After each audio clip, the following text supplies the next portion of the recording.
한 주 평안하셨습니까? 태풍으로 인하여 굳은 날이 여러 날 있었지만 어쨌든 여름이라서 덥고 습하고 답답한 날씨가 이어지고 있습니다. 지난주 중 참 바쁜 한 주를 보냈고 오늘도 지방 일정이 있지만 건강에 문제없이 일정을 잘 소화하고 있습니다. 제가 주보에 광고하지는 않았지만 올해는 9월 한 달 대신방 일정을 잡는 대신 하반기에 요청이 오는 대로 신방을 다닐 계획입니다. 10월 말 목회 계획 주간을 보내기 전까지 계속 그렇게 할 예정입니다. 신방이 필요한 분들은 제게 개인적으로 요청해 주시기를 바랍니다. 고린도전서 13장 말씀도 이제 마지막 절입니다. 13장 말씀을 올해 1월 둘째 주부터 다음 주인 7월 마지막 주까지 7개월 동안 달려왔습니다. 물론 절기 때문에 다른 설교를 한 적도 있었지만 계산해 보니 총 23주 동안 한 장의 말씀을 읽게 된 것입니다. 1년이 52주고 그 절반이 26주인데 23주입니다. 히브리서 때 매번 강해로 설교할 때마다 말씀 하나씩은 이렇게 깊게 파고들어서 읽었습니다. 히브리서 11장 말씀이 30주 동안이었고 산상수호 때는 조금 짧았습니다만 어쨌든 주기도문 말씀을 9주 동안 그리고 이번 고린도전서는 13장을 23주 동안 읽었습니다.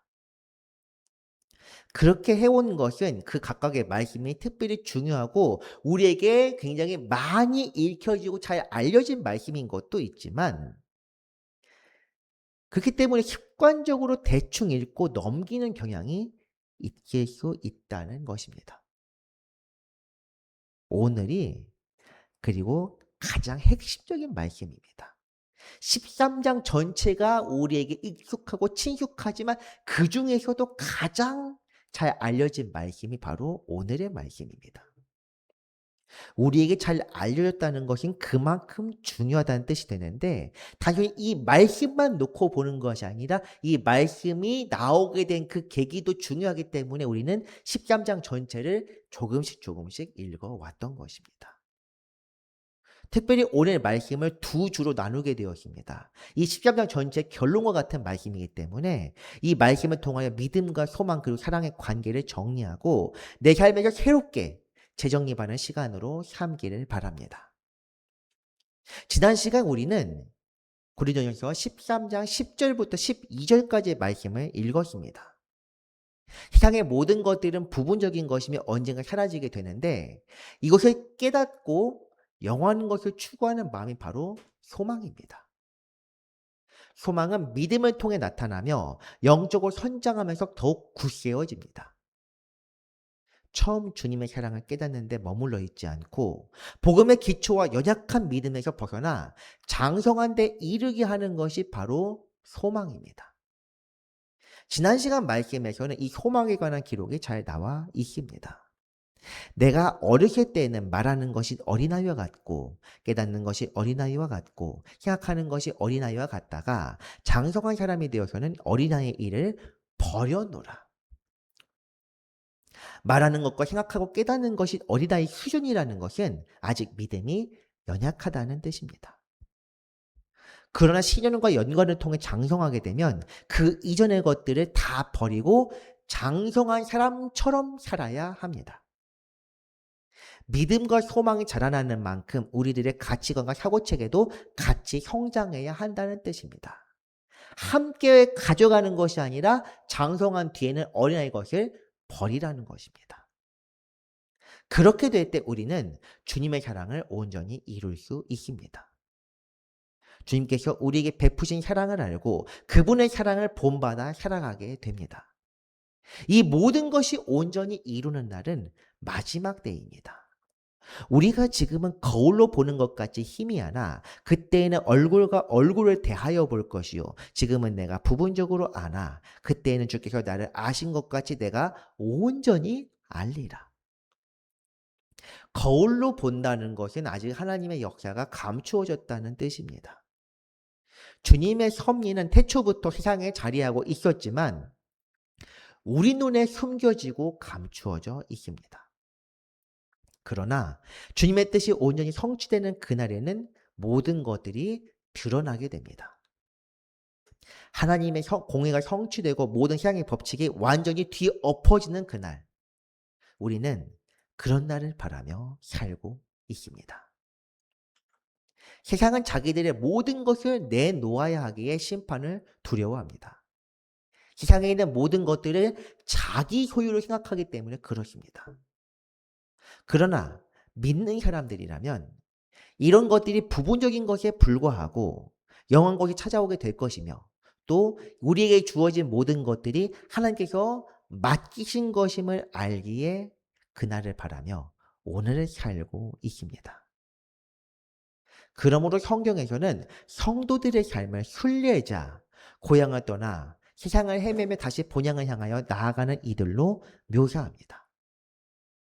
우리 고향을 그리며 이 땅에서 하나님의 뜻대로 살아가는 것, 이것이 성도의 믿음과 소망입니다.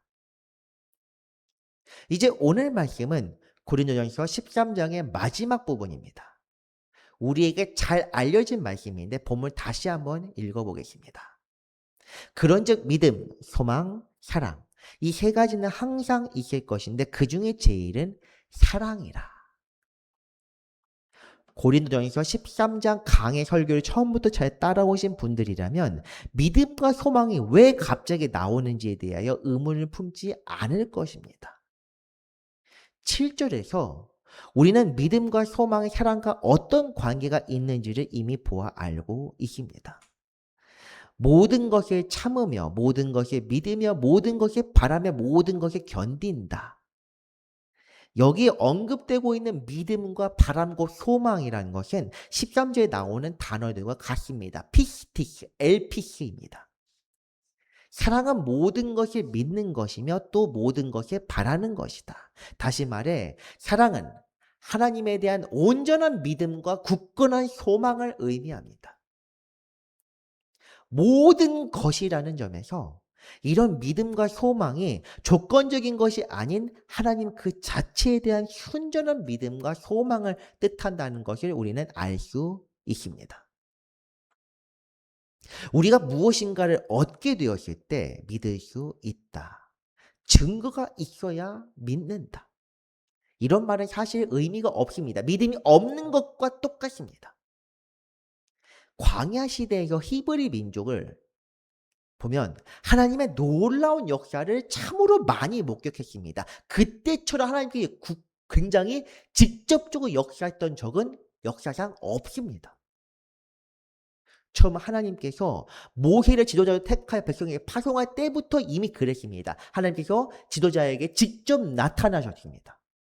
그리고 그에게 역사하셔서 그의 마음을 새롭게 하고 그가 백성 찾아갔을 때에도 놀라운 기적과 이런 것 여러 가지 이적들로 백성들을 믿게 하였으며 애굽에서 탈출하는 과정에 있었던 10가지 재앙, 홍해를 가르고 애굽의 병력을 모조리 휴장시켰던 것들, 출애굽의 역사까지만 보아도 광야가 40년이라고 쳤을 때 출애굽의 역사 자체는 얼마 되지 않습니다.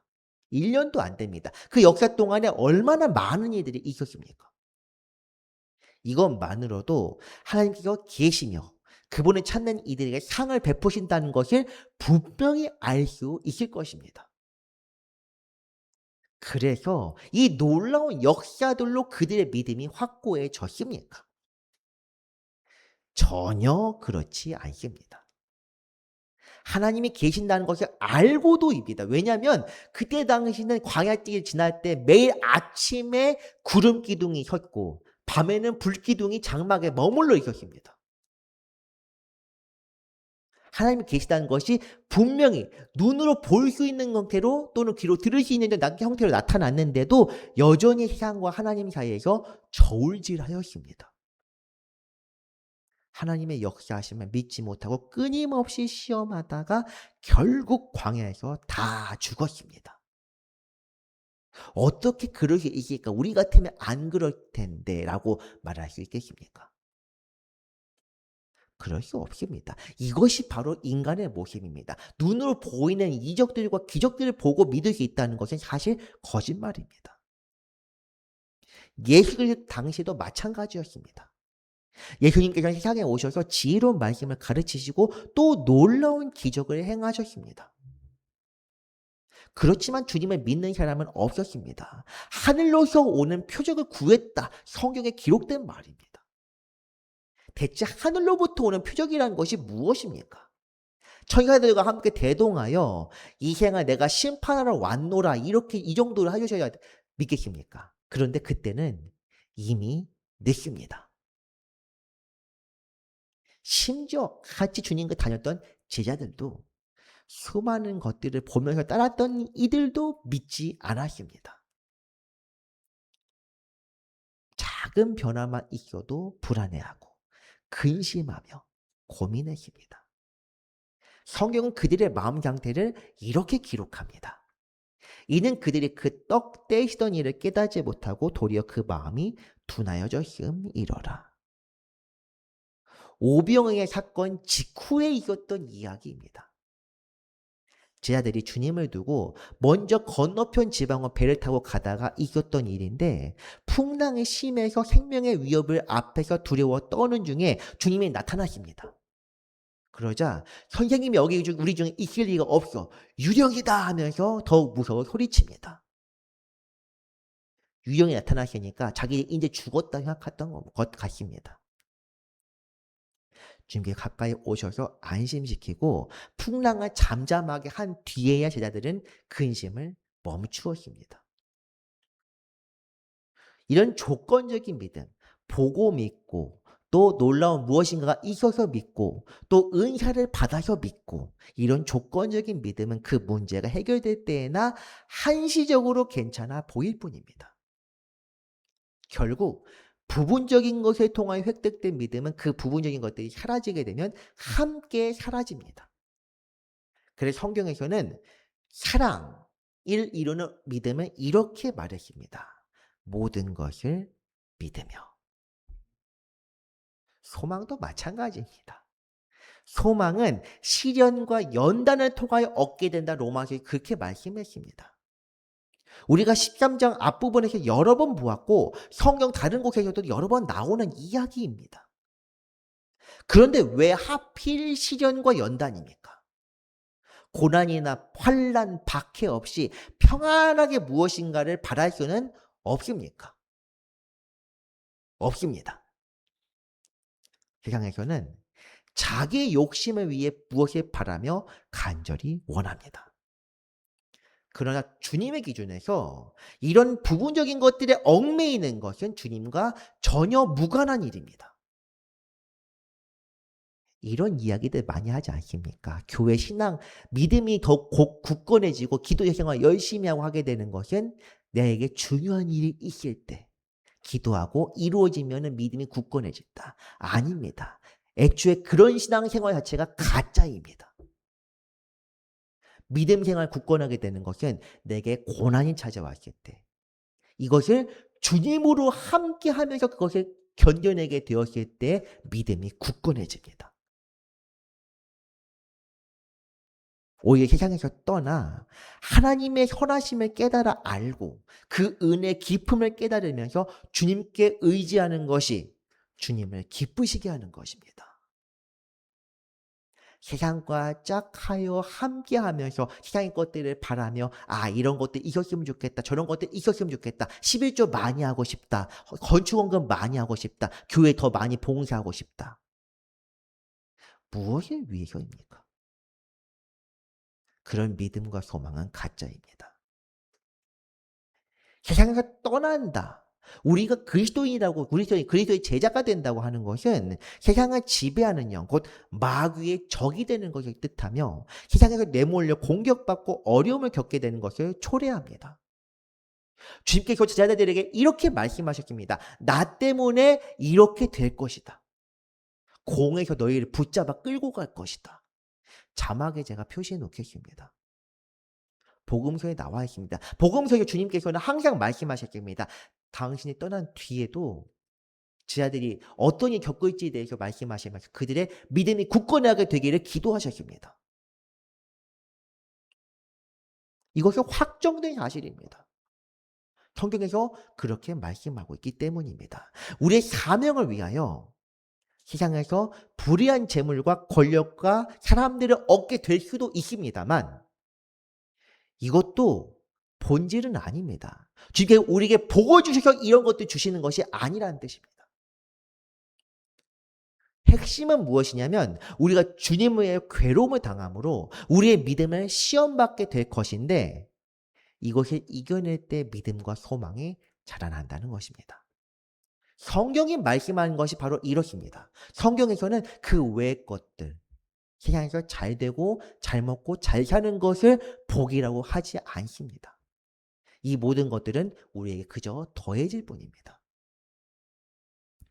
몇몇 분들은 마귀, 세상을 지배하는 영에 대하여 말하는 것을 매우 불편하게 여기십니다.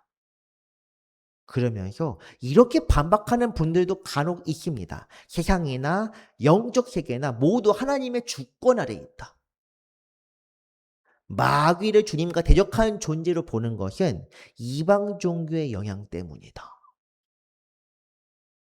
실제로 신학교에서 이런 말들을 들었습니다.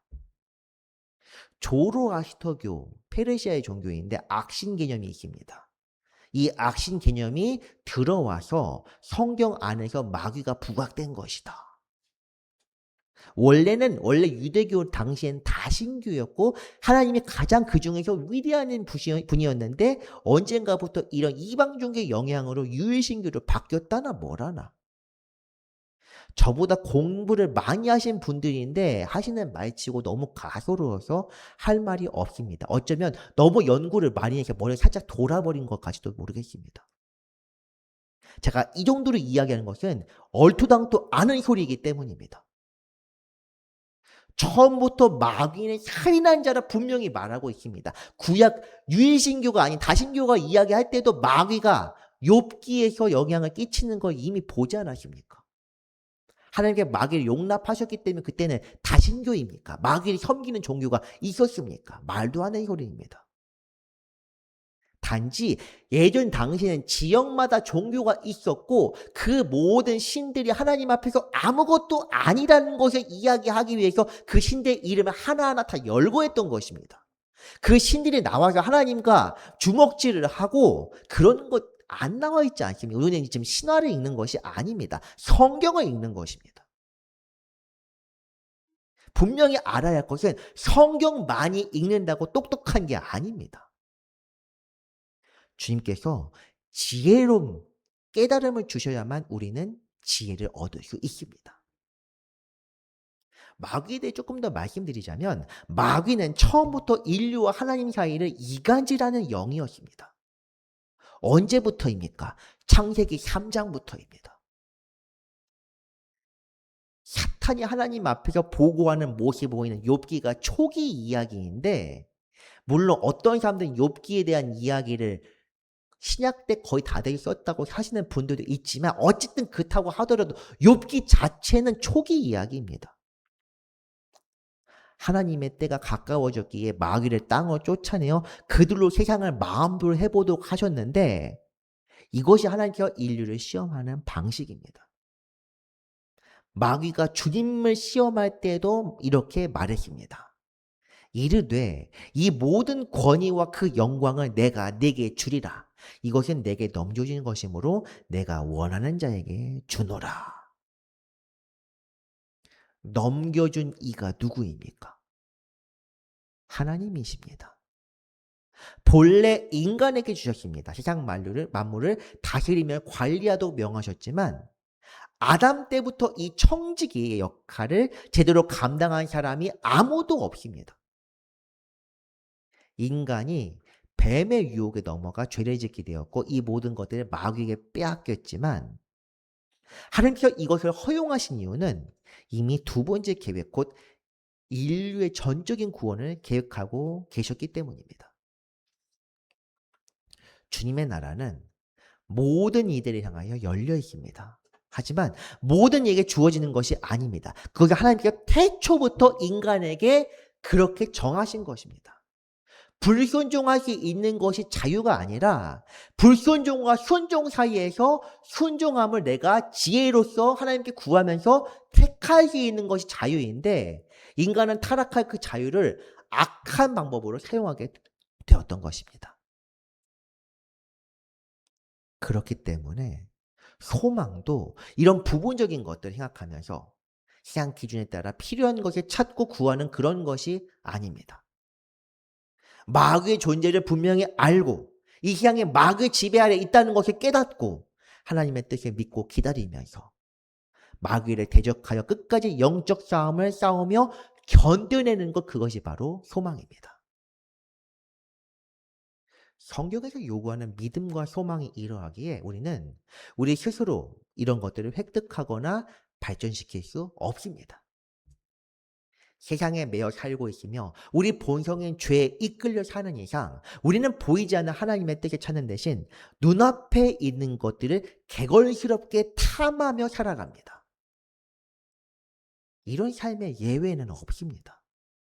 노아의 홍수, 바벨탑 사건, 가데스 바네아에서 있었던 정탐 사건, 민족이나 국가에 대한 여러 번의 심판이 있었는데 이 심판 속에서 사람들이 언제나 눈앞의 것만을 보고 살았기 때문에 심판을 이기지 못했던 것입니다. 하나님을 알지도 못했고 그분을 뜻을 깨닫지도 못하며 하나님의 공의를 바라지도 않았기 때문에 이런 문제들이 생겨났습니다. 그런 이유로 인류는 그 누구도 하나님께 나아가지 못하고 결국 다 공의를 거슬러 심판에 빠질 수밖에 없게 된 것입니다. 인류에게 요구하는 믿음과 소망은 인류 스스로 얻을 수 있는 것이 아니기 때문에 결국 그렇게 되어버렸습니다. 하지만 하나님께서는 우리에게 또 하나의 놀라운 기적을 보여주셨습니다. 그것이 바로 사랑입니다. 믿음과 소망은 스스로 발전하고 개발될 수 없지만 하나님께서는 인간의 마음에 하나님의 형상을 넣어주셨습니다. 그것이 바로 거룩함, 곧 사랑입니다. 하나님께서 그 사랑을 먼저 보여주셨고 우리에게 알게 하셨기 때문에 우리는 보지도 듣지도 못한 하나님을 향하여 손을 뻗을 수 있게 되었습니다. 그 역사를 생각하며 더듬어서라도 찾게 되었습니다. 우리 스스로 구원에 합당한 믿음을 가질 수도 없고 이 세상을 하나님 자녀로 살아갈 수 있는 소망도 없기에 거룩하신 아버지께서는 우리에게 사랑을 보여주셨습니다. 그분의 사랑을 우리에게 알게 하셔서 우리로 그분을 닮게 하셨고 그 사랑을 이 땅에 보내주셨습니다. 우리 속에 있는 하나님의 형상, 곧 거룩함으로 나아갈 수 있도록 그분의 사랑을 예수 그리스도를 통하여 그리고 성령께서 내주하신 성령을 통하여 우리에게 깨닫게 하신 것입니다. 사랑이야말로 모든 신앙생활의 근본입니다. 찬송과 기도도 말씀도 헌신을 비롯한 삶의 모든 모습도 사랑 없이 단 하나도 이루어질 수 없습니다. 하나님을 사랑하지 않으면서 찬송하는 것은 거칠해요. 하나님께서 소음으로 여기시는 것에 불과합니다. 울리는 꽹과리 같은 것입니다. 하나님의 사랑 없이 기도하는 것은 자기 자신 드러내는 바리새인의 기도에 불과합니다. 하나님의 사랑 없이 말씀을 읽고 묵상해봐야 결국 하나님의 뜻을 깨닫지 않고 마귀가 하나님을 대적하는 것이 아니라 조로아스터교 이런 이야기로 빠질 수밖에 없는 것입니다. 혹 하나님의 지혜로서 깨달을 수 있다고 하더라도 이렇게 깨닫는 것은 곧 바로 세상과 타인을 판단하는 심판의 잣대가 되어 나 자신을 심판관의 위치에 올리게 되는 것입니다. 교만입니다. 내 삶에 적용할 수 없습니다. 모든 신앙은 사랑으로 인하여 그 의미를 갖게 되며 사랑을 통하여 완전해집니다. 우리가 하나님의 사랑을 깨닫고 하나님을 사랑할 수 있다면 그런 사람은 굳이 이런저런 의식도 필요 없습니다. 그 사람 자체가 사랑이요. 그 행위가 곧 사랑의 행위가 될 것이니 그렇습니다. 그래서 사랑이 항상 있는 것, 영원한 것이라 성경은 그렇게 말씀합니다. 그리고 그 사랑을 통하여 우리는 하나님과 그 아들 예수 그리스도를 믿게 되며 그분을 바라며 살아갈 수 있습니다. 믿음과 소망도 우리와 항상 함께하지만 이 둘을 가능하게 하는 것이 바로 사랑입니다. 그 이유는 믿음과 소망이 하나님께서 은혜로 허락하셔서 우리에게서 발현되는 것과는 달리 사랑만큼은 하나님께서 우리에게 주시는 것이요. 우리 속에서 그저 나타나는 것이기 때문입니다.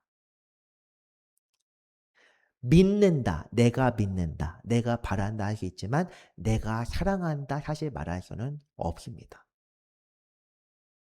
내 속에서 사랑이 이루어졌다 이렇게 말해야 합니다. 사랑은 곧 하나님의 형상이기에 우리가 하나님의 은혜로 그 형상을 회복할 때 이루어지고 나타납니다. 그래서 우리는 다시금 이 말씀을 떠올릴 수 있습니다. 하나님께서 우리에게 율법을 주시고 우리의 그 영광을 드러내신 이유. 올해 3월 말씀이었는데 로마서 13장 10절 말씀 다시 한번 보겠습니다. 사랑은 이웃에게 악을 행하지 아니하나 같이 읽습니다. 그러므로 사랑은 율법의 완성이니라. 아멘. 이 말씀은 흔히 율법 부정론자라고 당시에 그렇게 불렸던 바울의 서신인 로마서에서 나온 말입니다. 이것만 보아도 바울도 그리고 우리 주님께서도 율법을 파기하기 위해서 복음을 주장한 것이 아님을 알 수 있습니다. 사랑이 율법의 완성이라는 것은 하나님께서 우리에게 율법을 주신 것도 정죄가 아닌 사랑이 목적이었다는 뜻입니다. 율법을 파기하게 된 것, 율법을 없이 하게 된 것은 예수님도 바울도 아닙니다. 하나님께서 불완전한 것을 우리에게 주셨기 때문도 아닙니다. 우리 안에 있는 죄의 본성이 너무나 크고 강해서 그런 선한 것을 보고서도 깨닫고 돌아온 대신 더 어둠으로 나아갔기 때문입니다. 파기한 것은 우리 자신입니다. 많은 하나님의 영광을 보고서 그 영광 놀라운 역사를 보고서도 광야에서 모두 죽었던 이스라엘 히브리 민족, 우리는 그 역사를 지금도 되풀이하고 있습니다. 그래서 결국 주님께서 율법 가지고는 안 되니까 직접 사랑이신 하나님께 직접 내려오셔서 우리 사랑의 원형이 무엇인지 직접 보여주셨습니다. 그래서 그 주님이 이 땅에서 하나의 명령을 더하셨습니다. 같이 읽습니다. 새 계명을 너희에게 주노니 서로 사랑하라. 내가 너희를 사랑한 것 같이 너희도 서로 사랑하라. 서로 사랑하라는 말은 우리가 상당히 강조합니다. 그래서 옆 사람들 서로 인사합니다. 서로 사랑합시다. 사랑합니다. 축복합니다. 사실 이것도 별로 좋아하진 않습니다. 말로 사랑하는 것이 아니라 우리 그 사랑이 이루어지면 자연스럽게 나오게 됩니다. 그래서 서로 사랑하라가 중요한 것이 아니라 여기서도 하나의 조건이 나와 있긴 합니다. 내가 너희를 사랑한 것처럼 주님께서 우리를 사랑하신 것처럼 사랑하라. 옆 사람을 위해 십자가를 지고 나아가라. 이렇게 말합니다. 옆 사람에 대해 고난을 당하고 옆 사람을 위해서 병을 앓고 옆 사람을 위해서 모든 것을 다 내어주어라. 주님께서 세상에 오신 이유, 우리를 부르신 이유, 그리고 우리가 우리 주님을 의지하여 하나님께 나아가야 할 이유가 바로 여기에 있습니다. 예전에 율법을 하나님 사랑, 이웃 사랑만 하면 됐는데 이제는 십자가, 이웃을 위해 십자가까지 지라고 지금 사실 엄청난 명령을 하신 것입니다. 그런데 이것이 복음입니다. 우리가 항상 기도 말미에 예수 그리스도의 이름으로 기도합니다 하는 것은 우리의 기도의 예수 그리스도의 이름을 인치는 것이 도장을 찍는 것입니다. 우리 기도가 하나님과의 그 계약서를 써놓고 이것이 주님의 이름을 보증합니다 찍는 것입니다. 그렇게 하는데 어찌 감히 주님 이 세상에 잘 되게 돈 많이 벌게 해줘 11조 많이 하나님의 이름이 모독을 받는 것입니다. 십자가의 복음을 살아가야 하는 것도 우리의 죄에서 돌이켜야 하는 것들도 우리 거룩함 우리 자신을 무장해야 하는 것도 주님께서 이렇게 명령하셨기 때문입니다.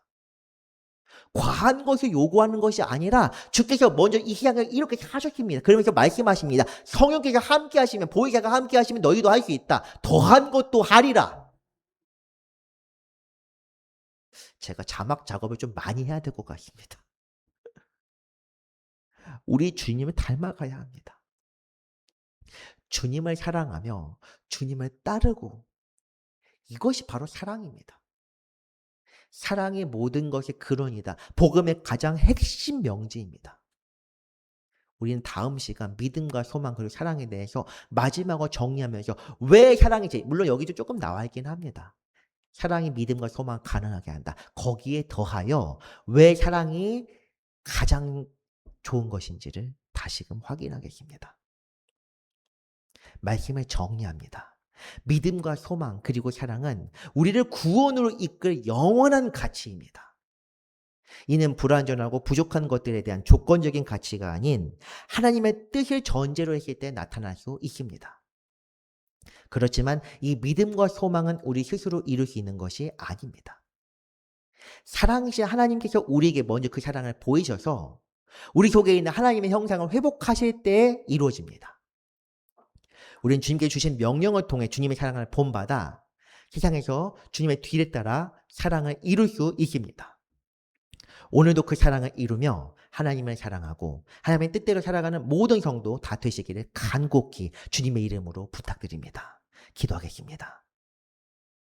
영원히 존귀와 찬송을 받으시기에 합당하신 하나님 아버지, 우리에게 베푸신 은혜와 사랑에 감사드립니다. 그 사랑을 우리가 다 헤아릴 수 없고 다 갚을 수도 없습니다. 그렇기에 오늘 우리의 삶을 통하여 아버지께 영광 돌려 경배하오니 우리를 기쁘게 받아 주옵소서. 우리의 마음속 죄의 본성을 제거하고 성령으로 새롭게 하사 주님을 온전히 따르게 하시고 그 사랑에 힘입어 세상에서 주님의 형상을 회복하여 거룩하게 살게 하여 주옵소서. 참 사랑이신 우리 주 예수 그리스도의 이름으로 기도합니다. 아멘.